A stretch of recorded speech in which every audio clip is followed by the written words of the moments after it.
पूर्व भाजपा सांसद सुनीता दुग्गल ने कहा कि महिलाओं को लेकर जो बयान राज्यसभा सांसद रामचंद्र जांगड़ा ने हाल ही में दिया है, पार्टी उनके इस बयान से जरा भी इत्तेफाक नहीं रखती। उन्होंने भाजपा नेताओं को धैर्य अपनाने की बात भी कही।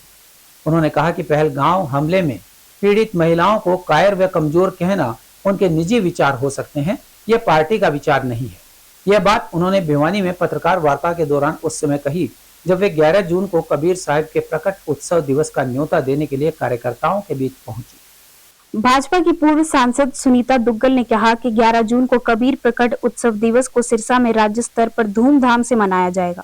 तथा मुख्यमंत्री नायब सिंह सैनी इस कार्यक्रम में मुख्य अतिथि होंगे। इस कार्यक्रम का उद्देश्य कबीर साहिब के जीवन आदर्शों को जन जन तक पहुंचाना है।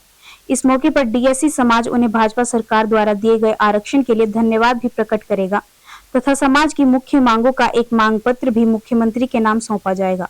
उन्होंने कहा कि प्रधानमंत्री नरेंद्र मोदी के नेतृत्व में पहलगाम हमले के आतंकियों के 9 ठिकानों को ध्वस्त करके आतंकवाद के खिलाफ एक बड़ी सफलता भारत ने प्राप्त की। प्रधानमंत्री यह बयान भी दे चुके हैं कि आतंकवाद की घटना को अब से युद्ध माना जाएगा। ऐसे में आतंकवाद के खिलाफ भारत की जीरो टॉलरेंस नीति स्पष्ट नजर आती है।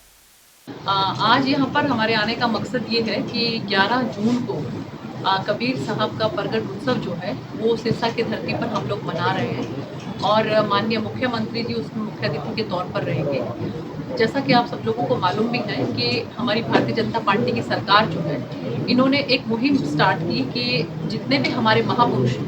वो चाहे किसी भी समाज से क्यों ना हो, उन सब की जयंती जो है, उन सब का प्रगट उत्सव जो है, उन सब का जन्मोत्सव जो है वो सरकार की तरफ से मनाया जाएगा।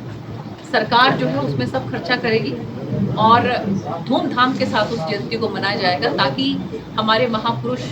जो भी हमें शिक्षा देकर गए हैं वो सारे समाज के अंदर फैले। इसमें आपने देखा होगा, चाहे हम परशुराम जयंती जी की बात करें, चाहे हम वाल्मीकि जयंती की बात करें, चाहे हम कबीर साहब जी की जयंती की बात करें, रविदास समाज की जयंती की बात करें और अभी धन्ना भगत की जयंती जो अभी मनाई गई थी, तो सभी जो जन्मोत्सव है वो बहुत धूमधाम के साथ सरकार की तरफ से मनाए जाते हैं।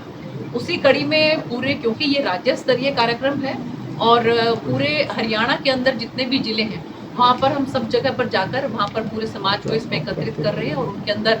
जो है चेतना का जो है वो जागरूक कर रहे हैं उनको और चेतना का संचार कर रहे हैं कि ये बहुत अच्छा मौका है। हम सब लोगों को भारी संख्या में वहाँ पर पहुँचकर कबीर साहब की वाणी सुननी चाहिए और माननीय मुख्यमंत्री जी के विचार सुनने चाहिए। और तो माध्यम से मैं बात कहना चाहूँगी कि क्योंकि अभी पिछले दिनों आपने देखा होगा कि हमारी जो सरकार बनी है उसके अंदर जो सरकार की तरफ से डीएससी लागू किया गया उसमें समाज के अंदर एक बहुत ज़बरदस्त उत्साह है, बहुत ज़बरदस्त जोश है। उसमें जींद की धरती पर जो एक वाल्मीकि जयंती का कार्यक्रम हुआ उसमें माननीय मुख्यमंत्री जी का सबने धन्यवाद ज्ञापन किया और अभी इसी कड़ी के अंदर ये समाज के पास मौका है तो हम लोग 11 जून को जो है माननीय मुख्यमंत्री जी को धन्यवाद भी ज्ञापित करेंगे और इसके साथ साथ कबीर साहब का प्रकट उत्सव मनाएंगे।